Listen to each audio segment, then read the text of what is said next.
Is that what it's going to sound like in South Orange? If we're lucky. Definitely. It's going to sound better. Good. It's going to sound better. Better? Of course. Always more on the fly, right?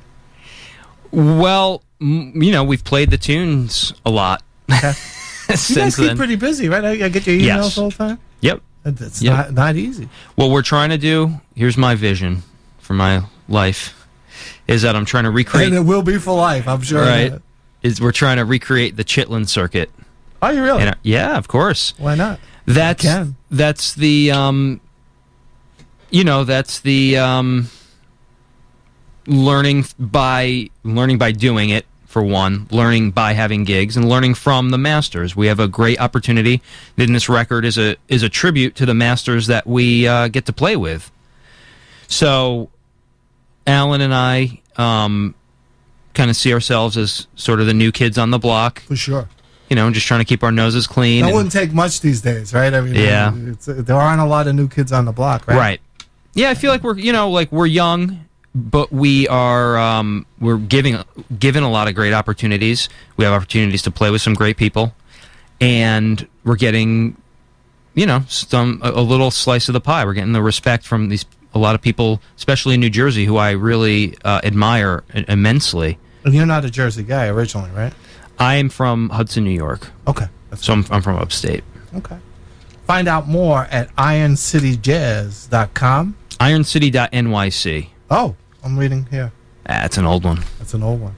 Hey, they both work. Okay. IronCity.nyc, though. That's how I get my yuppie credentials, because I live in Brooklyn. You living in Brooklyn now? I live in Brooklyn, yeah. Okay. Is that new? Or last time you were here, were you living in Brooklyn?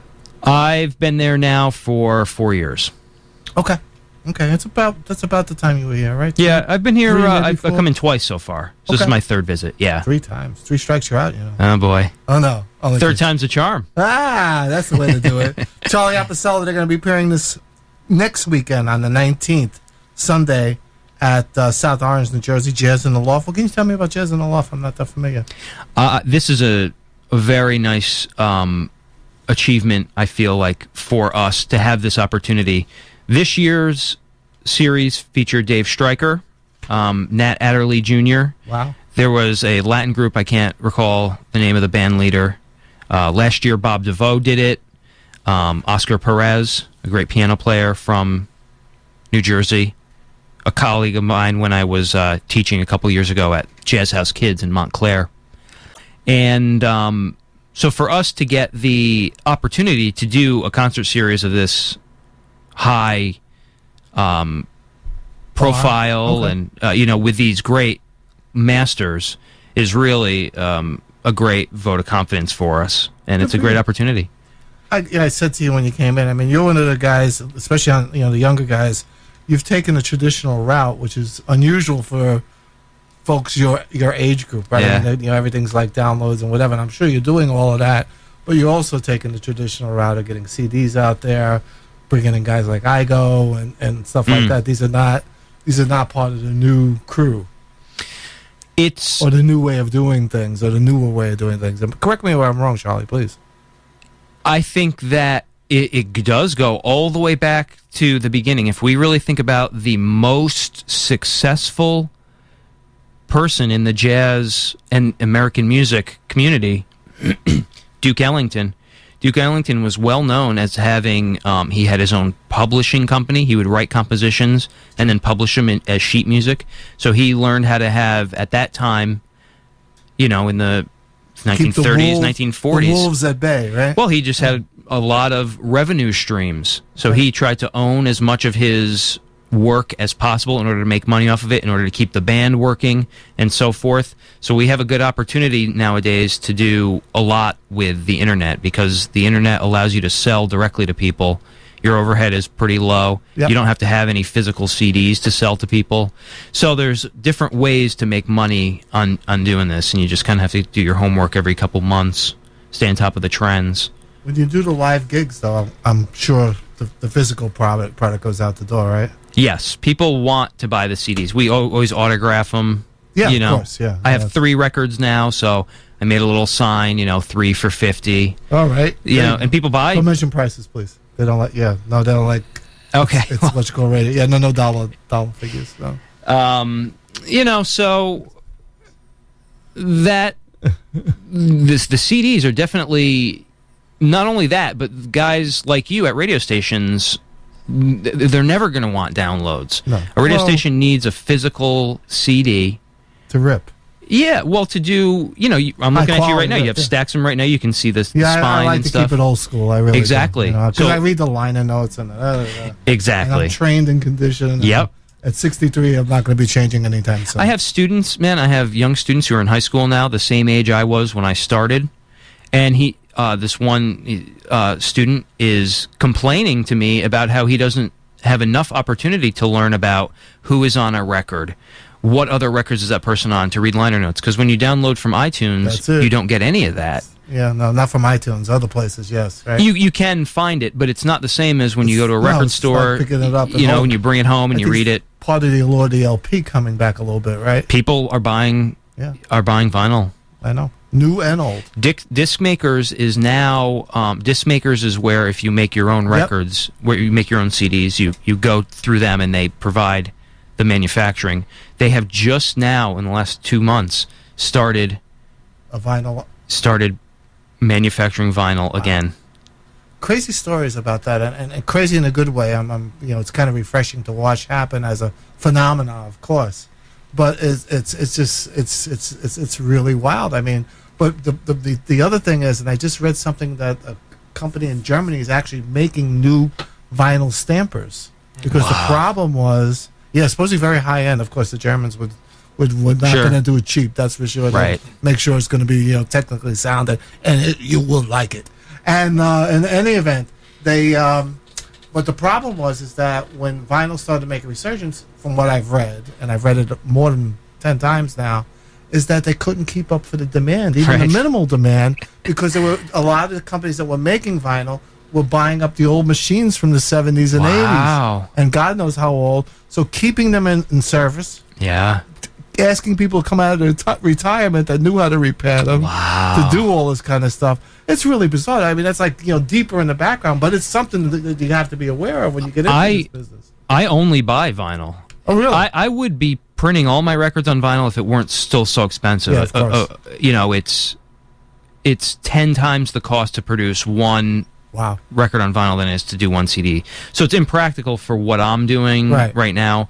I would like to take, 6 or 8 tracks over the last 3 records and bring them back into the studio and remaster them and get it printed on vinyl as sort of a greatest hits. That would be neat. Yeah, it would be great. Idea, yeah. But that would cost me several $1,000s. Ouch! Just for the privilege of having my own stuff on vinyl. So I just saw him raise his wallet. I was just gonna say, he just raised his wallet. It's going to be a greatest hits record. There's only going to be one tune on it. Which one? Don't ask me. It'd be all the tunes. It'd probably be all the tunes I wrote. But don't ask me. Yeah, I haven't heard it yet either. It's got to be funky though. It'd probably be. That's what I would like to do. I'd like to do probably all the tunes that I have composed over the last 3 records. There you go. Yeah. Keep like a soul record. Like the groove tunes. Pretty interesting. But it is an interesting, phenomenon, that's for sure. And watching this as someone that grew up on vinyl, to come full circle all the way around again. And we're not there yet, and I don't think we ever will be. But when you start reading the background information and all this stuff and saying like, they can't, and some of these places are running like 24 hours, 7 days a week. To keep up with the demand. Yeah, no, do some. The records. Trying to bring you to school here, but no, but it's really interesting. I buy used vinyl, the old pressings, and they're very cheap compared to new pressings of the same thing. So I prefer, if I could get a Grant Green record or a Sonny Stitt record, in one hand I have a used copy that was printed 30 years ago, and on the other hand I have a brand new remastered pressing. I'm always going to go for the new one because it sounds better. They sound so good. A great example is 180 gram vinyl. Yeah, that's makes a huge difference. Huge difference. The greatest example that I've even noticed is Jimmy Page went and is remastering all of Led Zeppelin stuff. Yeah. I can't imagine these records ever having sounded as good. I bought, I have 3 of them now on vinyl. They sound so good. Just to throw a monkey wrench into this. Yeah. I couldn't imagine how good CD in the last 5 or 10 years. Too. Maybe, yeah. No. I got I'm the end all ear on all of this, but I've grown up from my teen years as around audiophiles, and I'm telling you. What do you think? This is really curious. What is your definition of what sounds better? As far as vinyl or CDs? What is it about CDs that you think sound better than CDs used to sound? I think a lot more care is being made to mix and master them. Yeah. Okay. I talked to a fellow that his name escapes me for the moment, but Joe Tarantino. Mm-hmm. He does all the remasters from the original vaults. Yeah. Of all the it would be Milestone, Prestige, exactly, Stax, whatever. Yeah, all those fantasy. It was on fantasy records. I had him on the air with me, and he just said, he says the technology's come along so well. Because I said to him, and then he was really kind of flattered. And I said, look, the CDs you're making, and some of them were being made into vinyl, but for the most part, they were just CDs. Yeah, and there was budget price CDs. These are Albert King records and Thelonious Monk records, and I knew this guy was a big music fan. When he told me he had never sat at the not the Blue Note, at the Village Vanguard in his life, but when he did one of the records from there, I don't know if it was Coltrane or whatever it was, he says, I was so immersed, I felt like I was there. I said, oh wow, this is a serious dude. This is not just an engineer liking to play engineer. This is a guy who loves the music. Yeah. And then he went on to tell me, he says, doing all the Booker T stuff, he says the reason why I still play guitar was because of Steve Cropper. Wow. Okay, so you were dealing with a guy, but I said to him, I said, I says, your CDs, they sound like audiophiles, those extra price ones you pay $20, $30, $40 for, the audiophile series and stuff like that. These sound that good. I think the public, the market demands it. They demand it's got to be a slice, though. I mean, it's got to be. It can't be. I think know. I think it's just like with performing music. People are they know even if they can't describe what it is they like about something, they know if something's better than something else. Yeah, quality kind of trumps everything. No, I agree with you. But some people are oblivious too. I'll tell you what. Growing up, I mean, I would go to a concert with somebody and they're talking in the middle of like a crucial piece of music. And you go, shut the F up, man! Come on. Yeah. What are you listening to? Usually, right. I don't want to. Well, now you got people holding up their cell phones the whole time and recording it. I'll tell you what, though. You got it, right? I hear you. I'll tell you what, though. What I listen to, the reason I don't prefer CDs is they're too clear. There's too much clarity. What I like. There's a roundness that's been. I think I do have to agree. There's a warmth. There's a glow. Although what I listen to was non-existent. I really listen to people who I'm kind of like, so we kind of all have a common sound. A lot of the records I listen to are actually all made in the same studio, right? By the same engineer. So it definitely has to do with the technology. But I think actually I'm going to ask Al. I'm going to pass the baton to Al on this one. We mixed. Each one of the tunes on our record, we mix differently. So I'll just give that point to Al. Yeah, I was going to say that, we listen to vinyl, Sure. Recreationally. So that's what our ears kind of tend to go towards. So we, recreational vinyl user. So from that generation. Right? So before you were born. Well, how old do you think I am? No, I'm just kidding. I got to figure you around. So we individually mixed each tune on our new record to have a certain quality that we're looking for, or that we're used to hearing.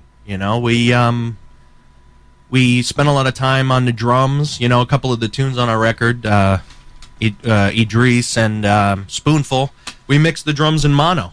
Because we like the way that the drums sound in mono, all the Blue Note records. Oh, sure. Or even, we put the drums more in the center of the mix, but the Blue Note records, Idris Muhammad is on the far left, Yep. in his own little bubble, and we like that sound, So we did in it mono. that way. In mono. Yep, not coming through on the other speaker at all. Oh, I don't like. I know. Yeah, no. I like everything mushy. We like things that are mushy. You know what I mean? Playing so many gigs, we want the record to sound like a gig. So when I'm, when I'm in the studio and we have all the sliders and we can do whatever we want, I wanted a lot to of people don't get that, and that's always been a hard point with me. Yeah. It's like people should think about not every record, but some of their records should be looked at as it was a performance with a nice rushing ending, a nice something good to grab your attention right away. Right. Stuff like that. It should be constructed that way. Well, think about not this. Every time, think about the spatial canvas that it's going to be on, right? I want to sit. If I'm going to play at a gig, every room that we play in is different. I sit myself in a different position. Of course. Based on who the other musicians are. And like we mix the record to be like that. We mix the record as if we're actually sitting there. Now your peers, performing. how many of them do that? Well, I learned from Dave Stryker. He produced our first two records. So, we really learned in a very hands-on way from him. So, of course, I'd like to consider myself his peer in that way. So I would say, that he's one of my peers who does that. Okay, very interesting. I mean, Dave's got an amazing amount of records out. Man, and he makes them like for breakfast. We don't even need. There's so many people talking with about eggs and bacon. I mean, and they are delicious. They are tasty. He's a great producer. He produces ours. He's produced a couple other people's. But there's so many people talking about Dave's records right now that we don't even have to. Well, it could. Yeah, so let's just talk about mine. And we poor Dave. We get back to. Let's do one before we go. We got about less than 4.5 minutes to top the hour. Let's give him a taste of something else. We'll come back on the other side, and don't forget that's the 19th, Sunday the 19th in South Orange, Jazz in the Loft. Charlie Apicella, Iron City, IronCityNYC.com. IronCity.NYC. Say that again. IronCity.NYC. Okay. Yeah, you got to fix that. Actually, we're also considering changing it to Iron City. Oh, please. What are we going up to the top of the hour? We got 4 minutes, so we're not going to get the whole piece in. I think we should do Amalfi. Amalfi it shall be, number 6 from the album Big Boss. All right, check it out.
metro area's most eclectic radio station. You're listening to WFDU Teaneck. 89.1. Do you hear that? That's the sound of a radio station that is no longer in fundraising mode. We completed our annual fundraiser several weeks ago, and we want to thank everybody who contributed. But we know how life gets. Sometimes you mean to do something and, well, you get caught up in projects and other concerns and it slips your mind. Well, we're asking you, if you did make a pledge to this radio station back in February and you haven't sent that money in, well, we could sure use it right now. So please, if you made a pledge, send it in as soon as you can. Otherwise, you won't be hearing the fine programming on WFDU FM. You'll be hearing this again. And that wouldn't be fun for anybody. Everybody paying attention? Or talking to Mike? I can multitask. You can multitask. Okay. So that was a tune that I composed. It's called Amalfi. It's in tribute to my... you read my mind. Go ahead. The family of my... I've been here before, I told you. Yep. My grandfather's family, which originates from the Amalfi Coast in Italy. You know that's the reason why you've been back here 3 times. Because we're both Italian? Yes. All right. The only reason. We stick together. I don't know why. We stick together. I don't know how you got in here, Alan, just kicking Mike out. Sorry, I'm back. That's my wife, Amy Bateman, on violin. I wrote that tune for her. Okay. Very nice. Yeah. Keep it in the family. Yeah. As Johnny Taylor said, it's cheaper to keep her. Wow. True song. Great solo, Stephen Riley on that one.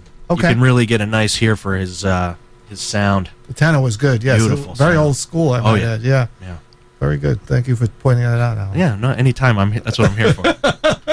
I have a firm grasp of the obvious, yeah. Somebody has to. 'Cause it ain't going to be me and him. We're going to talk about food soon, okay? Antipasto. And don't get me started. Else. But in any event, we're sitting here talking with Alan Korzin. Am I saying that right? Yes. Drummer on these sessions, and Charlie Apicella, the top player. Real nice tone. Thank you. Keeps progressing. Thank you. Thank you. Right? You feel that way? Well, it's always a work in progress. Absolutely. Right? I've actually made. I feel like there's something we haven't gotten to yet, so I'll initiate this. But I have been studying with Pat Martino. Oh wow! For the last, I guess, 6 months, 6 or 8 months, and I feel like my playing has made an incredible leap forward in that amount of time. So is he still in the Philly area? Yeah. Okay. Yep, he lives in Philadelphia. Wow. So with that, I feel like it's really solidified my concept and what it is I'm trying to achieve as an improviser. Sure. And my technique and all that stuff. So. Oh no, you can't go. To me, you can't go any higher. Yeah. Than Pat, yeah. Right? I mean, who else is there? I mean, really, he's in the league by himself. I know. Yeah. Still, he's and not losing. I like his work as much as I like all his work the whole time. I really like the way he plays now. He's playing different now. He really is. Yeah, because he hasn't made a new record in a while, right? He did a live one. Yeah, that don't count though, right? Oh, I does it? I think I like it recorded that. like in recent times? Because I thought it was a little older. No, it's about 3 years old. It's okay. In Washington D.C. Okay. It's great. The tunes are great. His soloing is great. You know, I just enjoy it so much. So, you know, my approach is really directly derived from Grant Green, Kenny Burrell, etc., where I just take I have a nice strong amp, I have a polytone amp, I have a hollow body guitar, an arch top, and I just take one cable and put it in. There's no effects, stuff, right? And there's no wah-wah pedal and all this stuff. Yeah. So the purity, the simplicity of it. Sometimes it's better. There's a blues guy that tells me this all the time. His name is Ted Benoit. And he says, you'll never see one of those boxes in front of me. Yeah. And he rocks out. Yeah. Okay? He says, you can learn to do a lot of those effects with your hands. Sure. Okay? So, and he's a Bayou guy from Louisiana and stuff like that. So he's into the aesthetics of that area and so, and, you know, saving the wildlife and all that kind of stuff. But he's an interesting guy. And he says, no, you'll never catch me one. Yeah. Never. So, you know, it's kind of interesting. But I think I've always liked that clean sound. I mean, I think that's one of the things that sets me apart, you know, and is really a defining aspect in my sound. When people hear me, they can tell it's me. Is that clarity of my tone and yeah. Oh yeah. No, my vocabulary. Establishing a signature sound is the ultimate, wouldn't it? Right. When you say. Yeah, sure, absolutely. That's few a licks lifelong thrown in thing. that are yours, and it's like probably the most. I mean, single lick guy would have to be BB for me. I don't know. Yeah. I mean, come on. That's totally clear one tone, note, bell-like right? tone. But he has that that push where he bends the strings. I'm not a player, so I'm figuring that's how. Those he are the gets that two sound. souvenirs I have in my house: a pick guard from a guitar signed by Pat Martino, and one by BB King. That's great. I met him in 1999. Wow. I got to ride his bus one time. Yeah, cool. I was pretty new at all this, and somebody got the interview for me. I was writing for Goldmine at the time. Wow. And I was I'll be honest with you, I was intimidated. I had Hubert Sumlin with me. Wow. Okay, and he was just here that day, and I said, "Hey, Hubert, I'm going to go see BB tonight." And he said, "Bob, can I come?" I said, "Of course you could come." I said, we'll work it out." And so anyway, they set it up, and BB had no idea I had Hubert with me, and I was there really to do the job for Goldmine and get the interview. I think Blues on the Bayou had just come out, something like that. Oh, man, great record. Oh, yeah. Jeez, Yeah, I love probably that his one. last great one. Yeah. Yeah. But in any event. But I remember being freaked out. I walked all the way. The bus was dark. It was a big, huge tour bus. And all the way in the back, there's BB. I could see him large as life as I'm walking through. Wow. Yeah. And the stereo was blasting. I had to set up my recorder and stuff like that. And he says, "This bothering you, son?" I says, "No, I like Count Basie." Wow. And he says, "Oh, you're not just the blues man." I says, "Neither are you." Right? Wow. And he says, "Sit down, son. We're going to have a nice time." Wow. And then after we finished, I told him that I got a friend of yours outside, and he gave me a look like, "Yeah, what's this going to be all about?" And I said, "No, it's Hubert Sumlin, man." And he said, "The Hubert Sumlin who played with Howlin' Wolf?" Yeah. And I said, "Yeah, that Hubert Sumlin." He's sitting outside, and he said he hasn't seen you in about 20 years and wanted to say hi. So you tell Mr. Sumlin I'll be right out. Wow. And not only that, but then I said, "Can I put the recorder by you guys? I won't even stick around.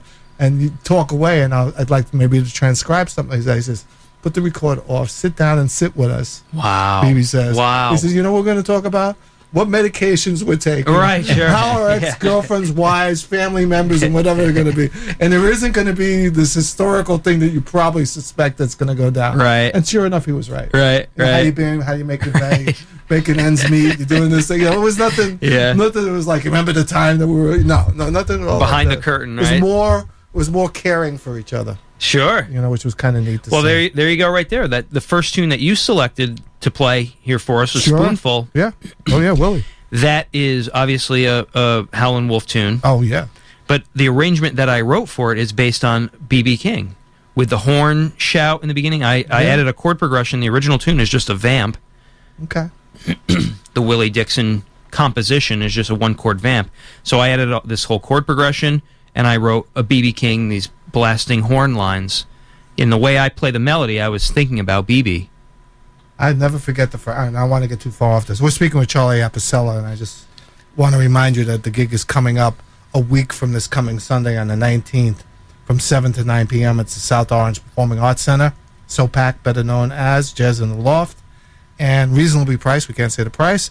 And but you can check out their website, ironcity.nyc.com, now that we got that all sorted out. And we will be giving away some CDs before Charlie heads on out of here. But the first time I saw BB, Yeah. I always had kind of a blues lean. I may have been 16 or 17 years old. And they were playing a pretty big room. Might have been the old Academy of Music. Yeah, I think it was. And this guy was hell-bent. "Bob, you're going to love this, Bobby." And I'd heard some of the records, and it's different. What year is this? 69, maybe. Wow. Okay. So He was might have had an organ player with him. Did he have organ? I don't recall. I know He it probably wasn't, had organ. I know Levy wasn't there yet. Ron Levy wasn't there yet, who came later. But Ron has I'm friendly with Ron, and he has very fond memories of working with BB. Wow. Very fond. That live in Japan is really good with Levy. Yeah, yeah. It was really good. That's a great album. That's a great. Yeah. I mean, that's full of. He's from Boston, right? Yeah, Levy? he's still living up there. He spends part of his time in Israel. Okay. He's very tied to his roots there as well. But Ron's a great guy and really, has been around, produced a lot of great records, and I don't think ever got the real, like so many, right, that got the real applause he should have, yeah, noteworthiness he should have. But fortunately for him, I think he's financially in a good place. So at least there's that, which a lot of those guys that don't go notice, they're in rough shape. Like we talked about Reuben Wilson off the air, right? So in any event, but I went, and I'm going, and they come walking out. This is 1969. We're all hippies, right? Yeah. And they come walking out in tuxedos, and I'm looking at my friend. Wow. What the hell did you bring me to? Yeah. And it was just like 2 notes into it. I'm going like, oh my god.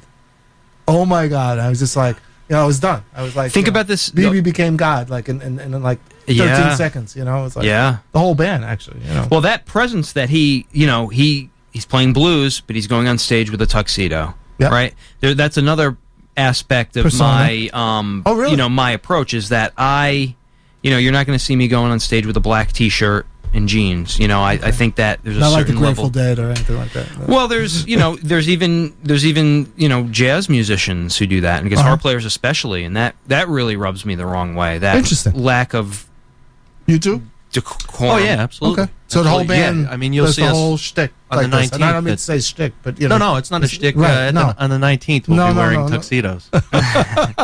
Cummerbund. Oh my god! And then you're going to be playing at whose wedding afterwards? But anyway. Right. We don't really. Well, The first Schultz's, of the all, here's Schultz the most wedding. important The part Schultz is wedding. I only surround myself with people whose wardrobe is Howie. not as good as mine. Say again. I'm sorry. I only surround myself with band members whose wardrobe is not as good as mine. So, Again, we're sitting here with Charlie Apicella and Alan Korzin, Whose drummer. wardrobe is nowhere near as good as Charlie's. Oh, well, we'll have to work on that. Maybe his wife could help you out with that. Maybe. So maybe does she have a hand in your wardrobe, your wife? nobody really seems to support some of my choices. Charlie has a hand in everybody else's wardrobe. Oh, no I one has see. a hand in Charlie's. You will wear. I buy a lot of my clothes in Italy, actually. Do you really? Yeah. Oh, Yeah. wow. That can't be cheap. Well, what's well, it's not- I mean, is stuff still being made in Italy? I know shoes. You can't even. Oh, yeah. No. You have yeah. to dig, though. I mean, it's not. Because everything's made in China. I mean, I bought a pair of shoes, Italian shoes that needed some cleaning up from the winter, the boots. Over And they there, go yeah, it's not the Botticelli's. same as here with the economy. Like, they don't outsource the way we do here. Okay. They're very And in other good. parts of the world, too, yeah. Yeah, they're very good. I don't know if that's a European thing Keep or that especially an legacy. Italian thing, but they have such pride in their craftsmanship with everything, Good. so they don't outsource the way that we do. That's great to hear. Because It's my the guy- observation, anyway. The but- Chinese guy that I took my boots to get fixed up because the bottom heels needed a little bit of work, and he said, "Oh, where'd you get these?" He says, "These are from the old school." And I said, and there's a Chinaman telling me, I says, "Yeah, they're not Yeah. made from where you're from." And he took it very, he laughed. He said, "No," he says, "You're right." He says, it's a whole different thing. honestly, though, I'll tell you, the guitars that I play are Eastman guitars. Those are made in China.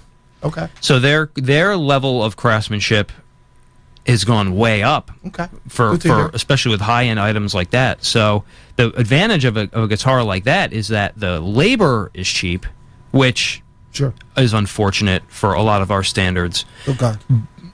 Perhaps, I don't really know. I've never been to a factory, but the craftsmanship. So you're getting a guitar, for example, that for whatever reason they're saving costs are cheaper for the company, Sure. but the instruments are amazing. Interesting. I mean, this guitar, if it had a different stamp on the top, would We'd be have it at on. least twice as much money. If it said Gibson on it Yeah, no, I understand. or what have you. So That's just because I could tell you because I'm like a gadget guy around the house, Yeah. especially kitchen stuff, and I could tell you the stuff that's been outsourced by German companies and some Italian companies just doesn't stand up. I yeah, had an argument with a guy from I think it was Henkel's, that is a German company, and it said on the box when I bought the pots and pans that it was engineered in Germany. right. And I had some of their old stuff, and then I said, no, these aren't the same. And I called the manufacturer here in the United States, and they were right nearby me in Elmsford, in Westchester County, and he says, "Oh no, they're just as good. We do make them in China." I says, "No, they're not. Yeah, They're not. I mean, these are already leaving marks on the bottom of the pan if I turn the heat up on them. The old ones, I got 20-year-old versions of these pots and pans that look better than the new ones I just bought." It's funny. You got to do your research with everything. Yeah. There's certain craftsmanship, though, I believe that you just can't replicate, because how many, especially the German steel in particular, has been. I'm way off course here, but German steel in particular is been manufactured in those towns and areas of Germany for hundreds of years. My perspective on all that stuff, and teach that overnight. I mean, there's no right. No Yeah, it's like trying to make a watch, a real watch that not a quartz watch. Yeah, there's families who make stuff. Yeah, exactly. There's people in the same family who have been making that stuff forever. It's amazing. Yeah. So, in any event, like I said, we're way off course. Charlie Apicella, check him out on the 19th at SOPAC, Jazz in the Loft. And is that a different room at SOPAC, or is that all one and the same? It's like a ballroom almost. Okay. It's great. Okay. It's upstairs. Yeah, a lot of people it's their theater called The Loft. It's the name of the theater. Okay. In the building. Yeah. It's very convenient from Manhattan, by the way. It's only it's a less than 30-minute train ride direct from Penn Station directly to the SOPAC building. Oh, that's great. The NJ For those Transit. of you nearby mass transportation in the city, have an easy. It couldn't be any easier. Okay. Midtown direct. I didn't know right that. to the SOPAC building. Very nice, very nice. In the meantime, you go to incity.nyc.com to find out more. You can call for tickets at 973-313-2787. I can't tell you the price, but I could tell you it's very reasonable. Very cheap. Priced. So cheap, in fact, that I don't have any. They don't even give me any comp tickets to give out for free. That's how cheap it is for you guys to go. So there you have it, straight from the horse's mouth. But who isn't cheap is Charlie, because he brought in some CDs to give away. Yeah, sure. Anybody? Can I have one? No, I never. no, sorry. You got to work that out with your boss, or maybe with his wife. I'm not sure, but yeah, the big I don't boss. think so. Yeah, right. Maybe to work out a clothing deal. It's a fun afternoon, Charlie. We went into areas like God knows I never thought we would today. But that's always a good friends. thing. We've been hanging out for a while. You're always welcome back, because you have a good view of things as a musician. Thank you. And I respect that. Thank you. I mean that too. You too, Alan. Thank you so much. No, it's so much has been taken granted of, and again, growing up in a time where music was, at least felt to me, was more sacred as a whole, isn't as much anymore because of the whole mass commodity of it. I'm banking on that it's going to come back around in 30 pendulum, years. They say always swings. I'll be here in 30 years. You will be. I won't. And jazz is going to be the top. Well, maybe. But not like. Well, look at it. I mean, what do you get in every high school in New Jersey? Yeah. There's a jazz program. So at the very least, there's a bunch of young people now. This new young generation of students are at least exposed to it and know it even exists. And the cream always rises to the top. If you're trained in any way in music, you're not going to go regress. Do you teach? Yeah. Okay. Good for you. I like it a lot. I learn a lot from it. Of course, I like teaching people who want to play what I play, because that's I can get the deepest into that rather than itself. Right. For example. But I think it's because I learned in a very close mentor relationship with Dave Stryker. And that really requires me having the ability to teach myself. So I'm self-taught. He directed me, right, but I'm really self-taught. Okay. And same way with Pat Martino? That is yeah, absolutely. Really? Okay. Oh, absolutely. Yeah, it's. How often do you take lessons with Pat? About every 2 months. That's cool. But Melvin, get back to Melvin Sparks real quick. Of course, when he was alive, he would always call me. He used to call me Poot. Yeah. Okay. He used to live in my neighborhood too, and he would say, "Poot, come on, Pat's in town. Yeah. I need to go for my lesson." Wow. And we would try to get there very early. Yeah. And he wanted a seat really close. Yep. They knew each other a little bit. Not that they didn't have like a hi Melvin. No. They did play a gig together not long before Melvin passed, but he would just stare. Yeah. He says, I'm getting this all, okay? He's like, believe it or not, I'm not blowing you off. I just need to watch this man's hands. Wow. Almost 20 years I've been doing that. 1997 was the first time I saw Pat Martino. Wow. Yeah. And every time he's in New York a lot now. He's in New York almost every 6 months. So I've seen him, and those lessons are different. If I didn't have, I actually had one of the very first music teachers I ever had was Yusef Lateef. Wow. And recently passed, right? Yeah. Yeah. His concept and the way he taught was so broad with his like life experience and so forth, but he had such a great way of connecting with beginners. And a lot of things that Youssef told me, I remembered, even though it didn't really sink in at the time. And I'm hearing a lot of that stuff again now with Pat Martino. Interesting. So there's that level of not only am I interacting with someone who's, I guess Pat's 70 now. Yeah. So he's, 2 generations older than me. Yep. So he's an older person, and the way that we connect with each other is through music and through the guitar. Interesting. So he's older. He has all this experience and the history with music. Yeah, the history is tremendous. So the things that he came through the Chitlin circuit, right? Exactly. That's we gave it to him. That's part of the tradition that Al and I are trying to recreate for ourselves. Constantly gigging, trying to play with people who are older than us and more experienced than us, and trying to play the real music. And Pat has really solidified me on that path. And focused me. You could see and hear all this coming Sunday. Not this Sunday, this very Sunday. This will be after you pay your taxes on the 19th. Yeah, to celebrate. So hopefully you'll have a few shekels left to pay a very reasonable fee to go see Charlie Apicella and Iron City at SOPAC right here in South Orange. And as he said, you can take the PAD train straight out there. Is that PAD you said? Midtown Direct, so I guess it's New Jersey Transit from Penn Station. Straight right in there. So it's going to be myself and Alan on drums, Dan Kostelnik on organ, a New Jersey legend. Yeah, for sure. A great conga master from Cuba. Her name is Myra Casales. All on the record. Go ahead. She's on the record. And we're going to have a special guest. Amy Bateman is going to play violin on a couple tunes as well. Very good. Very, very good. So that's your wife, right? Yes. Okay. It's easy to get her there. Exactly. And it's also cheaper to keep her. But anyway. This is our thing. Like we want to always do gigs with a conga player. Right. Typically in the organ guitar format, the person is gonna add a saxophone. I decided to go the other way and add the congas. Okay. So every time we have a gig, and we can get Myra, we always elect to get her. What are you taking us home with, Charlie? I think we should play the Selma March. Okay. We'll take it out with the Selma March. This is your cue if you want to win a copy of Charlie Apicella's Iron City Big Boss CD. I said I was going to say LP. Maybe one of these days. Someday. Yeah, one of these days. On 692-2012, we're going to take it out with Grant Green's Selma March. Have a great day, buddy. Thank you. Hope to see all you guys out there. Yes, Thanks, please. Bob. My pleasure, Alan.